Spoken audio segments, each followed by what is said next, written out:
Yow, Nana me do a dry number. Nana yow.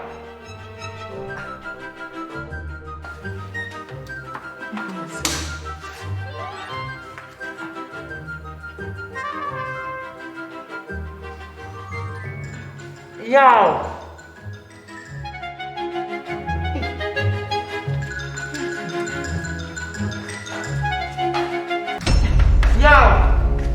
Yow.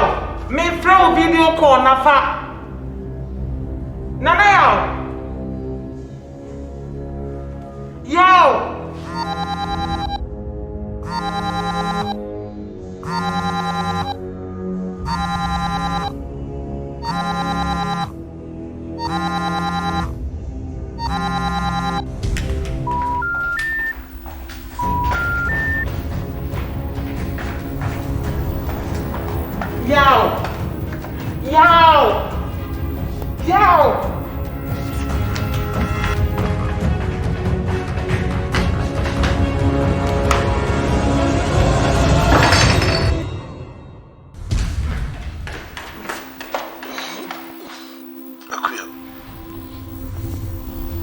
Yow, dang.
Eba be ye wo etia no so ya confirm ewa ha e na afi obema ba ko no so anya mfihia aduanan ba ko wo ba Ghana ha se wo de KLM e na ba ye match de to so edunum na cheso ba ye nafu anum ye na wo se KLM na otena mu no e kokofa Amsterdam woni na busuafo edi nkita ho kakra e na wo mo so na wo ti ewiamuhyan nim so na ebi bowa na ebi wansi ene nnyoma bi akeka aka ho santi ono so no ye hwehwehwe mu ana enomu e na wode akwakonya saa yade yiye afei bema ba ko no anya mfihia diasa ensia 36 years wono wo free Paris e na mechira Paris France e na wode ba oman mu na ono de ani date na wode beduru oman mu na fe na mpanimfo gusu ye hwehwemu no wono so so wo mo hwe omunya hu ni busuani bia e bia wone no akasa wone na di nkita ho nti epanifo chesese de omu sisu dua nipa maako dunsia enuma beka 11 ne ho amana ye dunsia ene ya enura ene omu koye nhwehwemu no asesei wo mo asisu edua nti 11 enya 11 bio enuma beka ho nti afa na mpanifo didi akire saa na o ma tresi na eno soso no de ka ho no wonom ede aba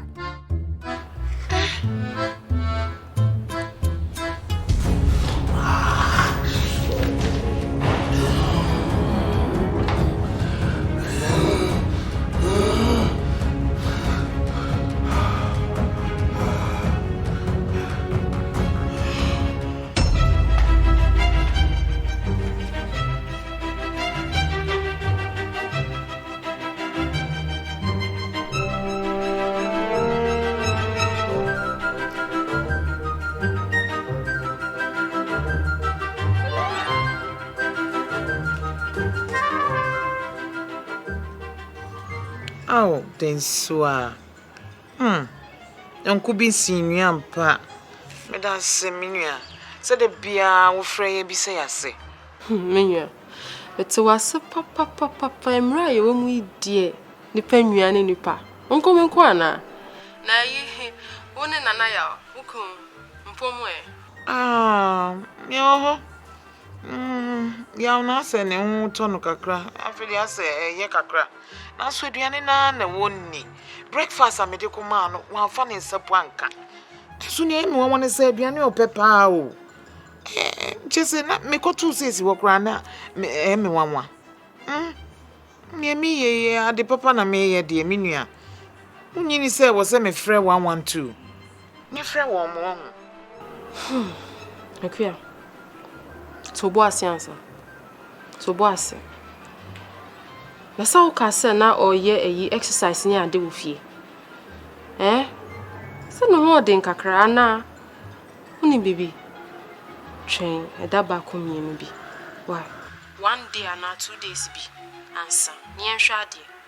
What you say? I mean, what's your exercise? Into no holding, ana. Sana wo ka die, nanso. Just ni kasa wo form dodo. Ni kasa emre. Abomi hu. Titiri pa na yi wabi na wo bo no. Sa wabi na wo bo ne de. Anu odin o. Wo so bon so ana ne mini mo hihye no. Den so a. Me ba. Den so a me pa cho. Ya wo frɛ me why? Ma me frɛ back. Me frɛ back you. Wow.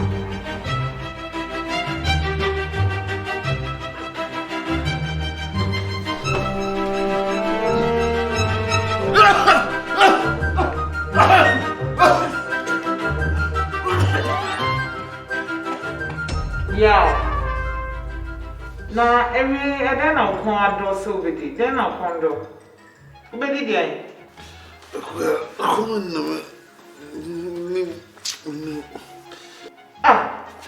I am crying so I didn't wo ye I'm breakfast am dey buy when ni one for one sakran ka. Eso again me say dey open one na me here no. I dey bibi wo ho ana. We okay. You know the two and what was I say about. Me told me one name. Okay, me home. And I'm a course, I'm a cover 40. 40? Yo! Do you know a cover 40? Yo! Me friend video call. Quick.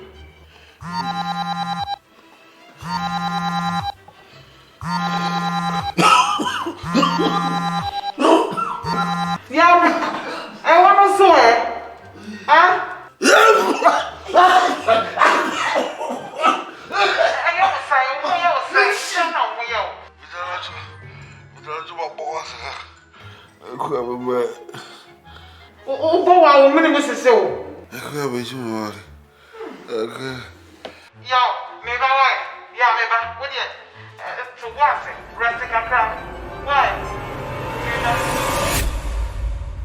Coming up on the next episode. Akuya, because listen very carefully. Prayer 112. Sesia, me the phone to swat. Not just a whoop part you say ya when ya really be on.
COVID-19 has come and it is real.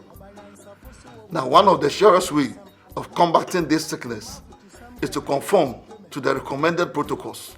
Wash your hands frequently under running water with soap, and where necessary, frequently use hand sanitizer. You need to ensure that when you have to go out, you put on your nose mask. Ensure that you observe social distance. And above all, if you have nothing doing, stay at home and stay away from COVID-19. Be wise and take your life in your hands. Thank you.